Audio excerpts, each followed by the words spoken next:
Hi, and welcome. You're listening to the X22 Report. My name is Dave, and this is episode 1199A, and today's date is February 8th, 2017, and the title of the episode is, The Economic Crisis is Going to be a Lot Worse Than Originally Thought. Prepare Accordingly. Now, before I get started, I just want to make an announcement. I uploaded an interview with Cliff High. It is on the YouTube channel. All you have to do is type in X22 Report Spotlight. It will bring you to the YouTube channel, and you can play the video there. Or you can come over to the X22Report.com site, scroll down a little bit, look over the right-hand side. You'll be able to play the video right on the site. Or you can go to NewsSentinel.com. Same thing, scroll down a little bit, look over to your right-hand side. You'll be able to play the video there. This interview with Cliff High is a must-listen to. He lays out the economic crisis and how long it's going to last. Let's get into the economic collapse financial news. Now we're going to head out to Greece one more time here because it looks like Greece most likely is going to default. And it looks like they are testing the waters to reissue the drachma. And we can see right now that they're going to most likely return to a national currency. And they might even exit the EU. Now, we're seeing a lot of countries looking at the same exact thing. And when we look at Greece right now, Greece's situation is worse than the Great Depression. And we can see that the people, they just can't take this anymore. The government knows it. If they try to push austerity on the people one more time, the people are going to end up rioting all over the place, and they're going to look to remove those individuals that are in power. Because you have to remember, these governments that are held captive by the central bank, they're the ones who pay for what happens to the economy. The central bank sits in the background, and they say, it's not our fault. And what we see coming is something absolutely terrible. Not just the United States, but around the world. And out in Australia, we see private debt has soared to 187% of their income. Debt is up from 70% in the early 90s. The jobless rate rose for the second straight month in December to 5.8%. Wage growth is the lowest on record. The Australian housing bubble, their property bubble, is continually growing. It's one of the world's biggest property bubbles. In some sections of the country, prices are already under severe price pressure. And what's very interesting about all this is that we're not just seeing this in Australia. We're also seeing this in Canada, the United States, throughout Europe. And there are so many bubbles right now that when this economy just rips itself apart, all these bubbles are going to pop, and it's going to be a complete disaster. And we can see that those in power, remember, the central bank, they do not want to lose their control over the system, even when the system crashes, because they want to restart it. They want to wipe out the old currency, wipe out the old debt, and say, hey, don't worry about it. We have a brand new system. It's secure. It's backed by gold. And you know what happens. If they're in control, they're going to lead us down the same exact path. Yes, in the beginning, it will feel great. But eventually what will happen, we will end up in the same exact place. Now, they're setting the stage to blame this collapse on Trump because they don't want to be blamed for this, because they need to restart this system. And we can see that the National Retail Association, they are out there saying that retail sales in 2017, they're expected to grow around 3.8%. And when they're looking at the economy, they're saying that the wages are rising, it's very low unemployment, housing is solid, and consumer confidence is higher. The only thing that could derail all of this, this is what the National Retail Association is saying, is that if Trump puts forth his border tax, if he goes ahead with his tax and trade policies, that's it. We're doomed. We will not see these numbers in retail. It will take its toll on retail. And we can see right now, this is what they're doing. They're setting up the narrative to blame all of this on Trump. They need someone to blame. They can't blame Russia anymore because we can see that Trump has been speaking to Putin. If you notice all those different news stories about Russian aggression, well, they're really not getting any traction anymore. The corporate media is really not pushing it out there anymore. It kind of just disappeared. So it's very difficult to blame this on Russia. Can they try blaming it on Iran? Can they try blaming it on China? But it's not going to work. And while the National Retailer Association is talking about all this and how great they think 2017 is going to be, we see BCBG, well, they're closing 120 stores. We're seeing retail contract. Yes, online is not doing as well as they want you to believe. Remember, all these retail stores have an online presence. And it's not like they're just closing their retail market and building up their online market saying everything's fine. They're closing their stores and they're declaring bankruptcy. They're going out of business. We see that the debt for U.S. speculative grade and investment grade corporations, well, they're coming due in the next 5 years and will reach a record $2 trillion. This is coming from Moody's Investors Service. And what we're seeing is the debt continually rises. It's not falling. It's not getting better. It's not being cut, which means it cannot be sustained. We already talked about the tax receipts, about the federal tax receipts, about the state tax receipts. They're declining because jobs are declining. We're going from full-time to part-time jobs, or people don't even have jobs. So how in the world can tax receipts increase? It's impossible. We see the Baltic Dry Index right now.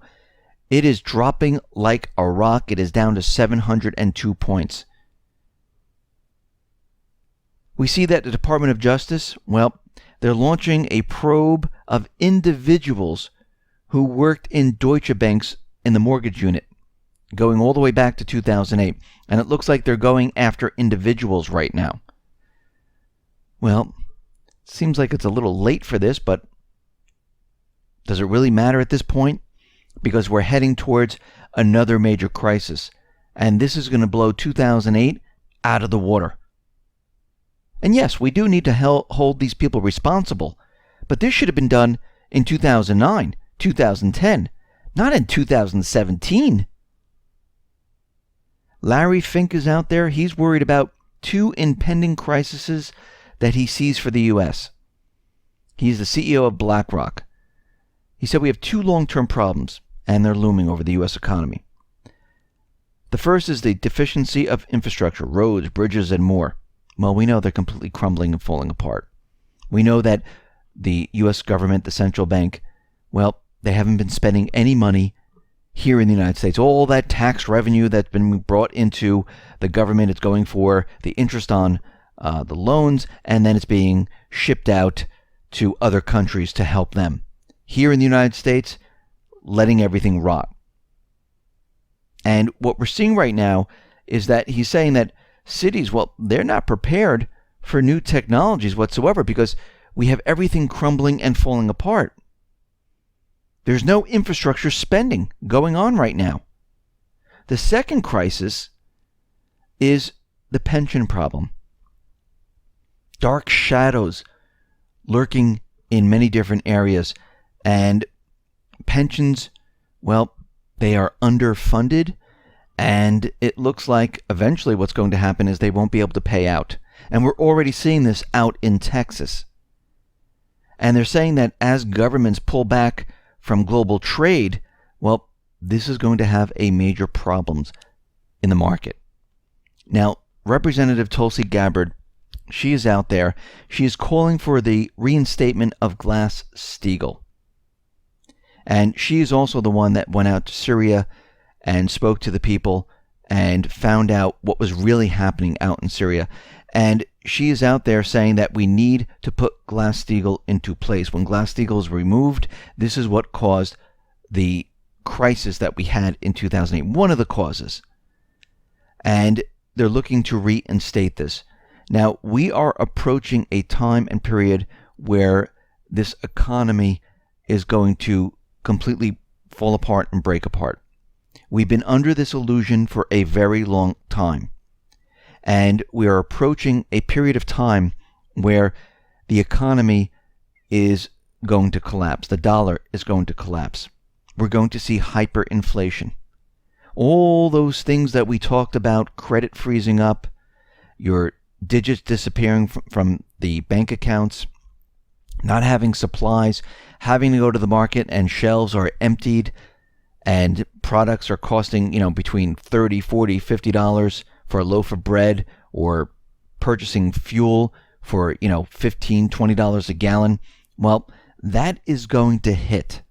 And this crisis that we are heading into is going to be a lot worse than we originally thought. And it's going to last a lot longer than we originally thought. So those individuals who believed that since Trump is coming in as president and everything's going to be fine, he's going to create all these jobs, well, this is not going to happen. Because he cannot fight what has been put into place over the years, where this whole thing was a complete illusion, and under the illusion, the economy, it doesn't exist in the way that everyone thinks it does. There's no strong foundation anymore. There's nothing underneath it to hold it up. And everyone is going to be surprised, shocked, upset, angry, and we are going to see major problems here in the U.S. And the government, they're not going to help at all. Look at Katrina. Look at what happens when there is a real disaster. The government, well, they don't know what to do. And all these individuals who are in government, who never really worked for the people in the first place, do you really think they're going to stick around and say, hey, we're in this crisis, I better really help out and get things done? No, they're going to look out for themselves. They're not going to help anyone. So we're not going to be able to depend on the government whatsoever. The government's going to have no money. The government is broke. The government is in debt. All they're doing is borrowing. And this is coming to an end. This is the reality. Everything else is the illusion. And the illusion is going to disappear very, very quickly. And as we move throughout this year, we're going to see it piece by piece completely disappear. And as the dollar collapses, as credit collapses, people are going to be very upset. This is why you need to continually be prepared. Ramp it up. Because what we're seeing right now is we're approaching that time period where things are going to rapidly deteriorate. Don't sit around going, maybe one day I'll get some more food, or I should get some extra water, or if I haven't purchased gold or silver, maybe I should start now. Because when it hits, you won't have any time. You'll look and say, gold is already up to 4,000 an ounce. I can't do anything with that. Wait a minute, there's nothing left on the shelves. Think about when a natural disaster is occurring, like an earthquake, a tsunami, a hurricane, and people wait for the last minute. Well, you know what? I'll wait to see if the storm hits. And then the storm hits, and it's the worst thing you've ever seen in your life. Trees down, houses blown off into wherever. Everything's just stick, rubble. And people say, okay, now I'm going to go to the market. There's nothing left in the market. You're too late. You waited too long. Well, this is what's going to happen, because once credit freezes, there's no deliveries. Once inflation hits, you cannot afford what's out there. And this is why you need to prepare now and get ready for the long haul. Listen, everyone, thanks a lot for listening. Be well, be safe, and especially be prepared. Thanks a lot.